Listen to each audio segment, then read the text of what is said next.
Ibu bapak saudara-saudara sekalian teristimewa yang kita hormati, ada tetua-tetua kita ini, tokoh-tokoh masyarakat kita di sini, khusus kakanda saya Andi Rukman Nurdin yang insya Allah dimuliakan dan dirahmati oleh Allah Subhanahu wa Ta'ala. Ada doa dalam hidup ini yang sepertinya biar anak TK hafal.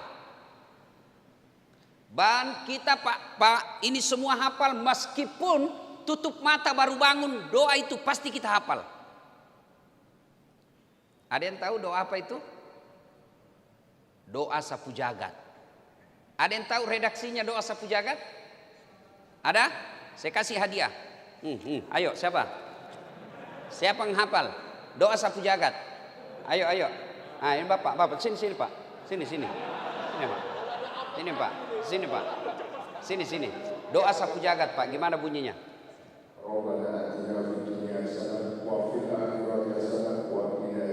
Artinya?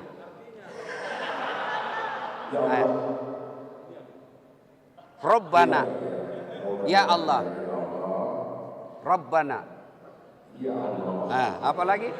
Atina fid dunya, berikanlah kami keselamatan di dunia. Karena ada Arabnya, ada terjemahannya, dapat 2 lembar. Barakallah Pak Ustaz. Ya, beda duitnya itu Ustadz dengan Pak duitnya Said Didu. Silakan Pak, berkah itu Pak, Insya Allah. Ya, nah doanya Rabbana atina fid dunya hasanah wa fil akhirati hasanah. Intinya 2 saja. Ya Allah, berikan kami keselamatan di dunia dan keselamatan di akhirat. Ini penting. Ada orang jaksa di dunia, keraknya neraka ditempati. Ada orang pengusaha di dunia, akhirat menjadi bahan bakar api neraka. Ada orang anggota DPR di dunia, dimuliakan dia di dunia, di akhirat menjadi manusia sehina-hinanya. Tentu kita tidak mau. Kita berharap kita ketua MA di Indonesia, kita juga menjadi penghuni surga. Kita berharap kita pengusaha di dunia, tapi kita juga akan menjadi penghuni surga di akhirat. Dan inilah doa kita. Nah sekarang, sebelum kita sampai ke surga, kita mau surga dunia dulu bos. Jangan sampai yang ada di benak kita ini Islam itu nerakanya dunia. Adakah surga di dunia ini? Ada surga di dunia? Ada, itulah yang disebut fid dunya hasanah. Lalu yang jadi pertanyaan buat kita, apa sih surganya dunia ini? Menurut para ahli tafsir, yang disebut surganya dunia itu 4 syaratnya. Berapa Ibu? Berapa Pak? 4, bukan 4 istri. 1, yang disebut fid dunya hasanah, surganya dunia. 1, punya pasangan yang baik agamanya, bukan yang cantik rupanya. Karena ternyata makin cantik istri, makin besar masalahnya Pak. Siapa bilang istri cantik bukan masalah? Istri cantik, suami jelek, masalah Pak. Bener. Berarti bagus kalau jelek istri. Jelek istri juga masalah, dihina orang. Kita lagi yang malu jalan sama dia, duluan aja dek, nanti saya menyusul. Coba. Cantik istri masalah, jelek istri masalah. Nah, Bapak Ibu saudara-saudara sekalian, berarti yang baik itu punya pasangan yang bagus. Yang bagus itu siapa? Yang baik agamanya. Karena Nabi katakan pilih seorang istri 1 karena kecantikannya. Cantik penting, tapi kalau agamanya hancur, cantiknya menjadi sengsara kita. Cantik juga penting Pak. Kenapa? Karena istri kita 24 jam di depan kita. Apalagi kalau kita sudah pensiun. Hampir setiap saat kita ketemu. Baru bangun dia lagi di depan kita. Mau makan, ada lagi si dia ini Pak. Mau tidur, ada lagi dia Pak. Jadi kalau jelek pasti cepat ganti casing. Maka istri yang baik itu kata Nabi yang membuat suaminya tenang di rumah. Bukan yang cantik. Cantik penting tapi tidak boleh prioritas. Yang kedua, supaya punya pasangan yang baik, ini terutama adik-adik nih yang lagi galau cari pasangan atau bapak-bapak yang berani tambah lagi. Yang kedua, kata Nabi, pilihlah dia karena kekayaannya. Kaya penting tapi tidak boleh prioritas. Kenapa? Kalau dia kaya agamanya tidak bagus, dia pandang enteng suaminya. Apa kamu? Ini rumah saya yang punya. Ini mobil bapakku yang belikan kamu. Kamu pegawai negeri. Menderita kita kalau dia kaya tidak punya agama yang baik. Penting cari orang kaya. Tapi saya bilang sama istri saya, sayangku, ndak usah kau galau soal uang. Uang tidak dibawa mati. Dia bilang mamanya cek, betul uang tidak dibawa mati. Tapi kalau tidak ada uang rasanya mau mati. Selalu salah pergaulan lagi istri saya ini. Kan? Yang ketiga kata Nabi, pilihlah dia karena apa? Karena keturunannya. Itulah sebabnya orang Jawa mengatakan bebet, bibit dan bobot. Tapi tidak boleh jadi tinjauan prioritas. Kenapa? Ada orang bapaknya ulama, anaknya pengkhianat. Ada orang anaknya pengkhianat, bapaknya Nabi. Nabi Ibrahim. Bapaknya itu Azor, penyembah berhala. Bukan cuma penyembah berhala, dia yang bikin patung berhala. Anaknya jadi Nabi. Ada juga bapaknya Nabi, anaknya jadi pengkhianat. Nabi Nuh alaihi salam. Jadi penting cari keturunannya. Tapi tidak boleh jadi prioritas. Dan kata Nabi yang keempat, kalau kalian mau tenang, utamakan agamanya. Agama nomor 4. Tapi anak mahasiswa saya bilang, Ustadz, secara hierarki, kenapa agama nomor 4? Mestinya agama nomor 1. Saya bilang betul nomor 4. Tapi dia tidak titik di situ, dia koma. Utamakan agamanya, karena dengan agama kau dapat segala-galanya. Ada orang bukan keluarga baik-baik. Bapaknya barangkali satpam saja. Bapaknya barangkali cuma asongan. Tapi bagus agamanya. Miskinnya tidak jadi masalah. Karena tutur katanya yang membuat kita tenang. Ada orang kan susah dapatnya ini Pak. Dialah cantik. Keturunan baik-baik. Anak orang kaya. Kemudian bagus agamanya. Bahkan hafal Quran. Satu cewek berkumpul 4 ini Pak. 1000 cewek belum tentu ada 1. Iya toh. Yang banyak dia cantik, mukanya kesurupan. Ada lagi cerdas, ada lagi bagus akhlaknya, otaknya lagi hancur. Karena begitu. Untuk mencari sempurna 4 ini, kalau ada di kompleks ini Pak Said Didu, ada di Bapak dapat di sini, tunjukkan saya juga masih mau. Ini kata Pak. Tidak susah Pak. Maka berawal dari cara memilihnya. Maka beruntung Bapak Ibu sekalian kalau punya istri. Dengar ini Bapak-bapak. Beruntung Bapak kalau punya istri yang bagus agamanya, bagus akhlaknya. Beruntung Pak. Dan sengsara Bapak punya istri hancur mukanya, jelek akhlaknya, otaknya beleng-beleng. Hancur ini Pak. Iya toh. Maka ibu-ibu, kalau mau dapat surga dunia, jadilah istri yang soleha. Bapak-bapak mau dapat surganya dunia, jadilah suami seperti Rasulullah. Biar kata rumah kita bocor-bocor. Orang kata mobil kita lebih sering mogoknya daripada baiknya. Tapi suami istrinya baik. Insya Allah surga dunia. Yang paling sengsara, jeleklah istri kita, tukang ngomel lah dia, tukang gosip, ndak sholat, ndak tahu masak. Dia bilang nyesal saya pilih kamu. Terlambat bos. Karena ini banyak orang menderita gara-gara istri Pak. Dan banyak orang sengsara istrinya gara-gara suami. Halo ibu. Ibu, bu, ini banyak yang ibu-ibu dia bilang begini. Kalau marah sama suaminya, Pak, kau pilih mamamu atau saya istrimu? Bapak pernah dikasih pilihan begitu? Pernah toh? Nggak usah ngaku, yang penting, oh saya pernah ini Ustaz. Ibu-ibu pernah kan ngomong begitu sama suami? Hah? Nah, pencitraan lagi tuh. Iya kan? Ini kalimat yang salah.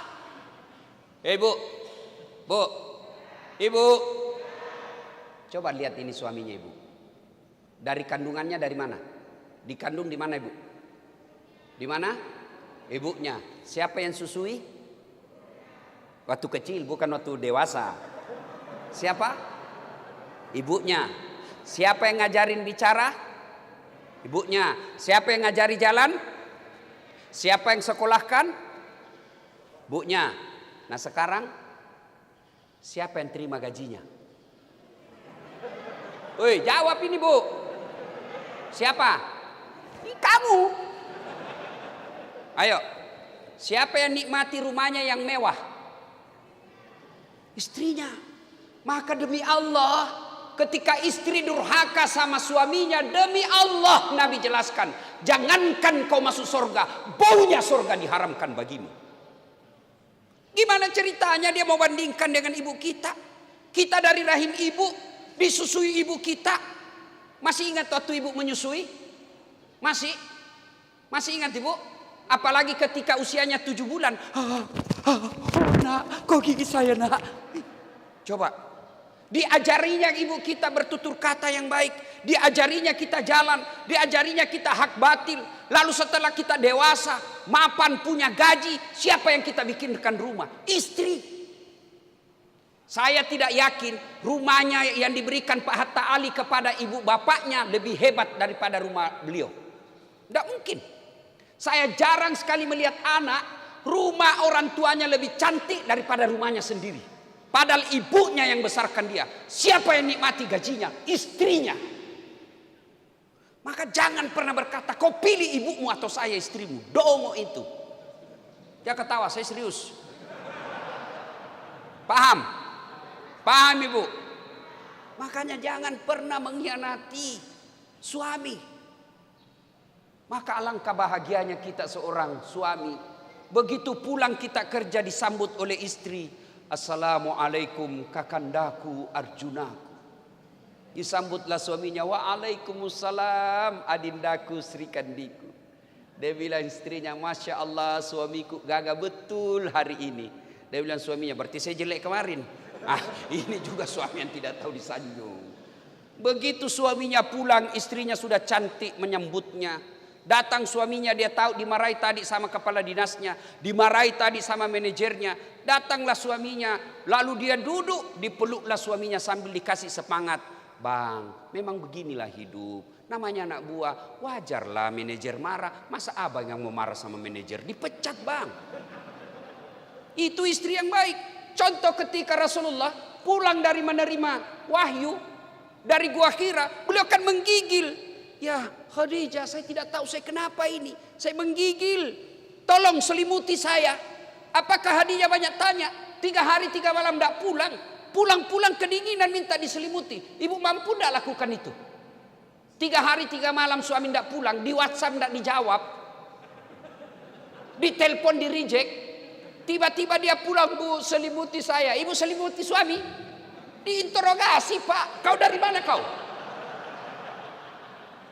Jangan ketawa, saya serius ini. Maka istri yang baik itu datang suaminya, dia memberikan spirit, hadir membesarkan suaminya. Apalagi kalau sudah dia peluk-peluk suaminya sambil menyanyi, bila kamu di sisiku, hati rasa syahdu. Suaminya masuk ke kamar, makin berantakan kamarnya, marah-marah. Suaminya, memang kamu tidak tahu ngurus ini kamar. Istrinya peluk lagi dari belakang sambil menyanyi, insaflah wahai manusia. Oh senang itu suami. Jangan malah mentah-mentah suaminya sudah mulai sakit-sakit pensiun tua. Dia usap-usap rambutnya sambil menyanyi, bila Israel datang.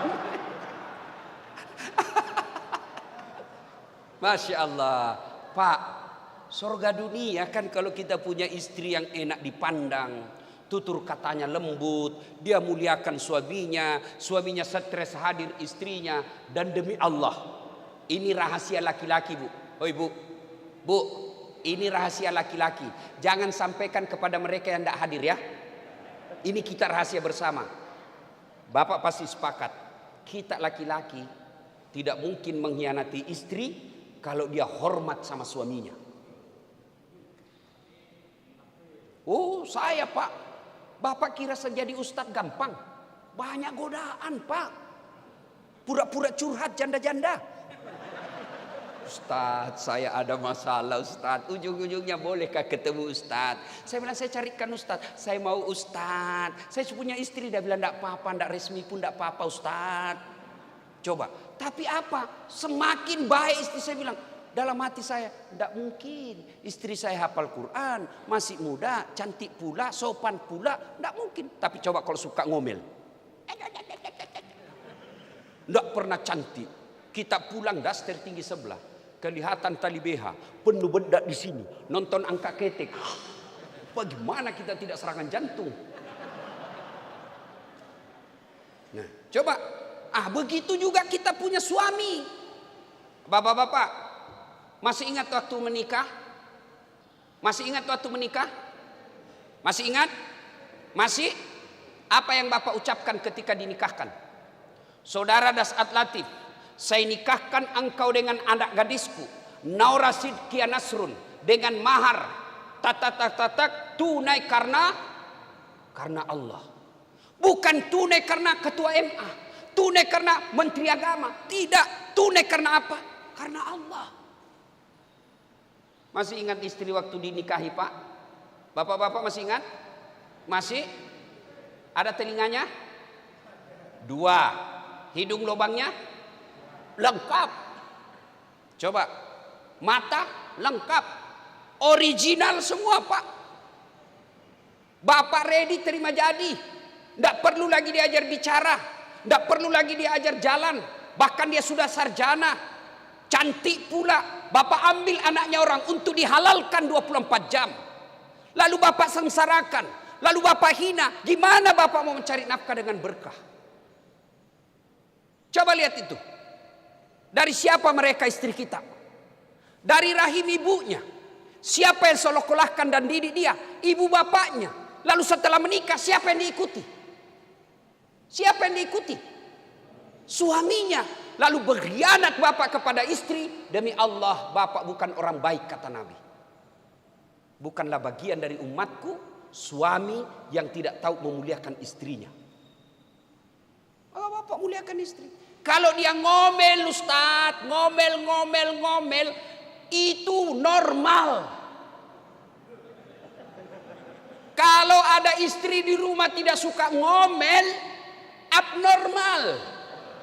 Ada masalah itu pasti dengan channelnya. Biasalah. Kenapa ibu kita suka ngomel? Bayangkan, gaji 5 juta 1 bulan, 4 anak, cicilan motor, gimana mau cukup? Kalau zaman sekarang, tapi itu hebatnya istri kita. Dia berusaha mencukupi itu untuk 1 bulan 5 juta itu. Coba bapak pegang 5 juta 1 bulan. Mana cukup? Tapi istri mampu. Nah, rasa dongkolnya itu dibawalah ke ngomel. Maka resepnya jangan dibalas. Kalau dia ngomel, rumusnya hadapi dia dengan diam. Semakin bapak balas, semakin hebat dia bicara. Bapak cerita 1, dia sudah sampai 10. Dan itu terus dia ungkap. Itulah itu normal, biasa. Dan cara menghadapi istri begitu, tanamkan kesabaran, hilangkan ego. Kalau bapak muncul ego, saya yang cari nafkah. Dari pagi sampai malam saya carikan kau duit. Saya belikan kau AC, saya belikan kau mobil. Lalu kau maki-maki saya. Setan yang ngomong begitu. Istri ngomel, bapak diam. Biarkan saja dia. Sudah ngomel, selesai sayang. Selesai. Saya sudah boleh tidur? Ketawa sudah itu. Atau bapak-bapak yang besar perutnya, Gampang Pak, yang besar sekali perutnya. Kalau istri marah, buka baju Pak, kasih goyang perut, berhenti dia marah Pak. Coba amalkan Pak. Tapi kalau ego masuk, saya ini yang kaya, saya ini yang bukan kau rumah, itu setan yang bicara. Tapi ngomelnya istri, jadikan amal. Gimana caranya? Diam. Tidak bisa saya diam Ustaz. Ambil pil tidur. Pak 2 biji, tidur Pak. Dan itu juga ibu kalau ngomel. Kalau suami tidak ngomong, jangan disuruh ngomong. Kadang juga itu kita diam. Kenapa kau diam? Kau balas. Apa penjelasanmu? Diam Pak. Suami yang soleh, istri yang soleha, itulah hebatnya dunia. Tapi kalau istri bermasalah Pak, nerakanya dunia Pak. Satu. Maka adik-adik sekalian, hati-hati memilih jodoh. Pakai 4 ini. Ya. Yang kedua, surganya dunia kata para ahli tafsir yang menafsirkan fid dunya hasanah. Apa itu? Punya anak yang soleh dan soleha. Subhanallah Pak. Bapak yang bawa anaknya hari sholat subuh hari ini.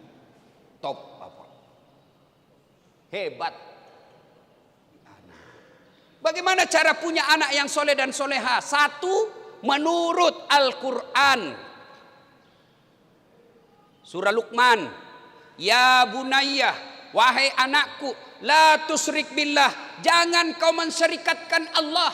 Berarti yang pertama ajarkan anak kalimat tauhid. La ilaha illallah Muhammadar Rasulullah. Itu dulu. Yang kedua, paling penting jangan kasih makan uang haram.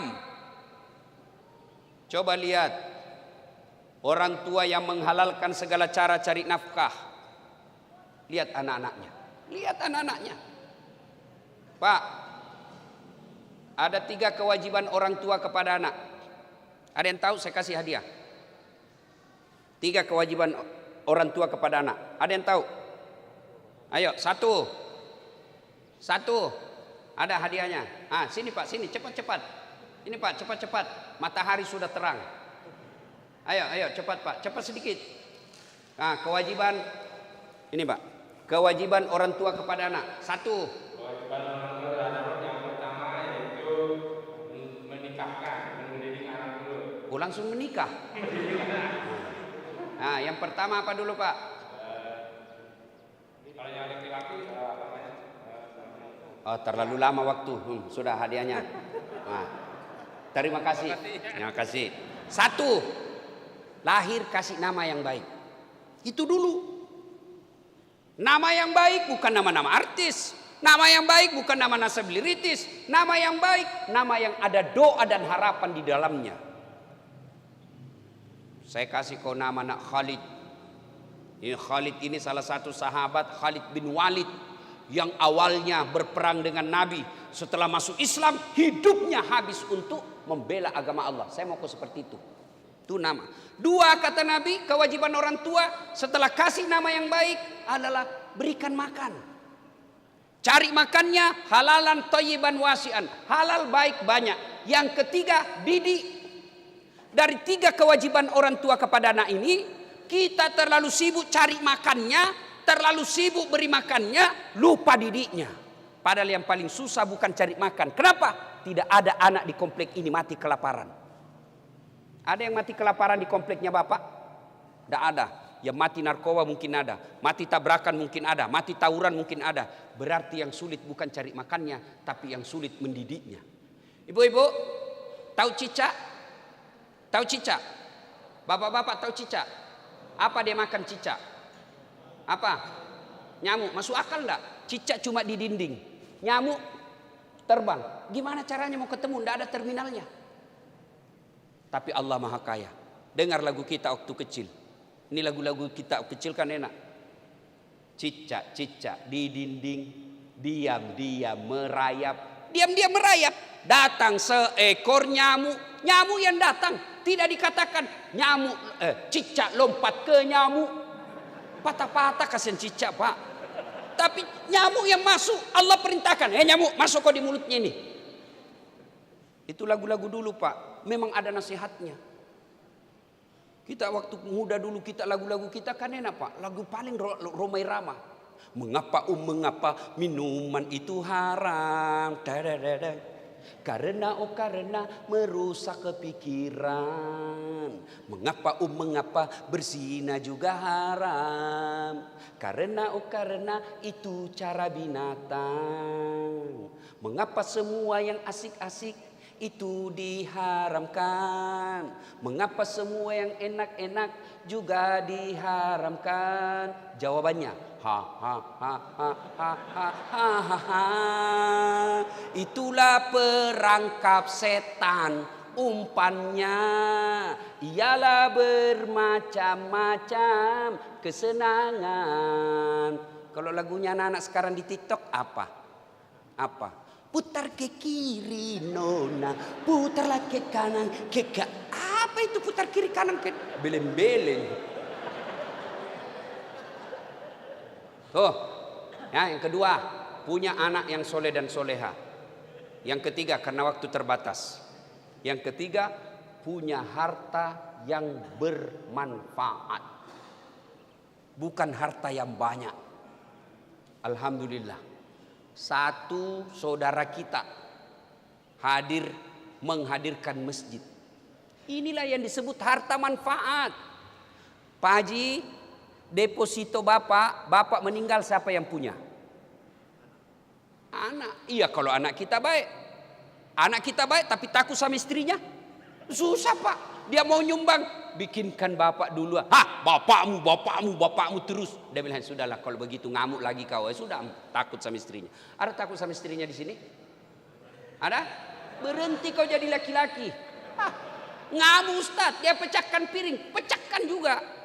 Dia pecahkan hak televisi. Alhamdulillah dia berhenti nonton sinetron. Televisi, piring, gelas boleh dibeli. Harga diri sebagai suami tidak boleh diinjak-injak istri. Takbir. Nah itulah semua yang takut sama istrinya itu tadi. Pak. Bu-ibu. Halo. Bu. Itu cincin berlian emas ibu pakai. Begitu ibu meninggal siapa yang punya Bu? Anak. Istri kedua. Ayo. Maka Bapak Ibu sekalian sedekahlah. Rumah, ruko, tanah belum tentu kita punya. Yang kita punya kata Nabi hanya 3. 1 yang habis kamu makan. 2 yang hancur kamu pakai. 3 yang telah kau sedekahkan.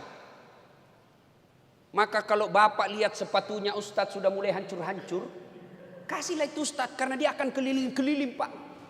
Bapak dapat pahala.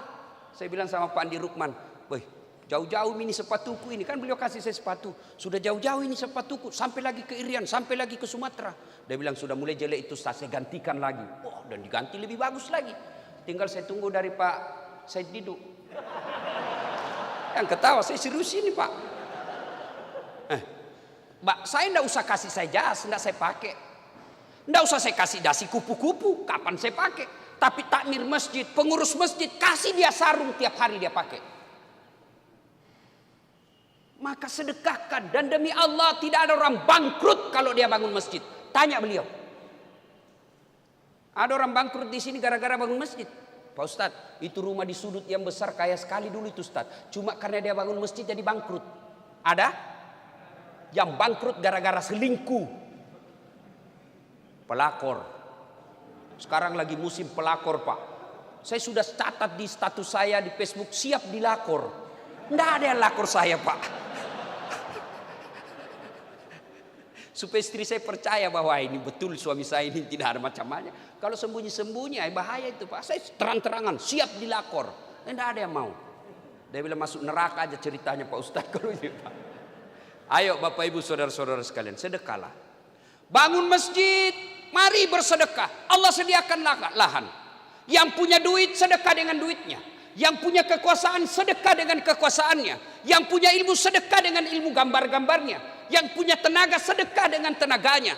Saya tidak punya duit Ustaz, tidak punya jabatan, tidak punya tenaga, tidak punya kecerdasan. Apa sedekahnya Ustaz? Diam. Kau diam di situ. Jangan banyak bicara. Ada juga tidak sedekah duit, tidak pernah datang jamaah, tidak pernah gotong royong. Diam aja kau di rumahmu. Ibu-ibu sedekah. Kalau Pak Haji bangun masjid, kita sedekahnya apa? Kirim itu sendal dari toilet ke pintu masjid. Kudung, Quran, air minum, sedekah. Jangan tunggu kaya dulu baru bersedekah. Karena kalau Bapak tidak kaya maka tidak akan sedekah-sedekah. Ibu bapak saudara-saudara sekalian, dan yang keempat, surga dunia itu punya teman yang beriman. Saya yakin Pak Hatta Ali, waktu beliau jadi ketua MA banyak sekali temannya Pak, ngantri Pak. Tapi setelah hilang kita punya jabatan, biasanya mulai jatuh satu demi satu. Pak Said Didu waktu masih menteri Pak, ngantri orang mau datang Pak. Tapi begitu mulai mengeritik pemerintah, ngantri penyelidikan.